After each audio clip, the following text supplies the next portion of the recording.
Hello mga Mars, magluluto ako ngayon ng paksiw na tulingan. Pinatuyuan ko na yan siya sa suka at toyo. Ngayon naman maglalagay ako ng olive oil para medyo mamantika-mantika ang ating paksiw. Adobo style baga. Ngayon maglalagay naman ako ng tubig para may konting sabaw. Sunod na natin dyan ang ating mga lamas. Lamas in Bisaya, Ricardo in Tagalog. Ayan, sibuyas. Then yung ating bawang at luya. At syempre, hindi mawawala ang sili. Ayan, sili is life. Kaya ayan, maraming sili ang ilalagay ko. Mahilig ako kasi sa sili. Pagkatapos niyan, pakukuluin lang natin. Pagkakulo, maglalagay ulit tayo ng suka. Ayan, kumulo na nga, maglalagay ako ng konting suka. Ayan.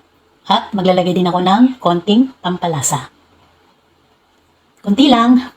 Tapos, ayan na. Tapos na. Luto na ang ating paksiw. Adobong paksiw. So, yummy! Mga unata!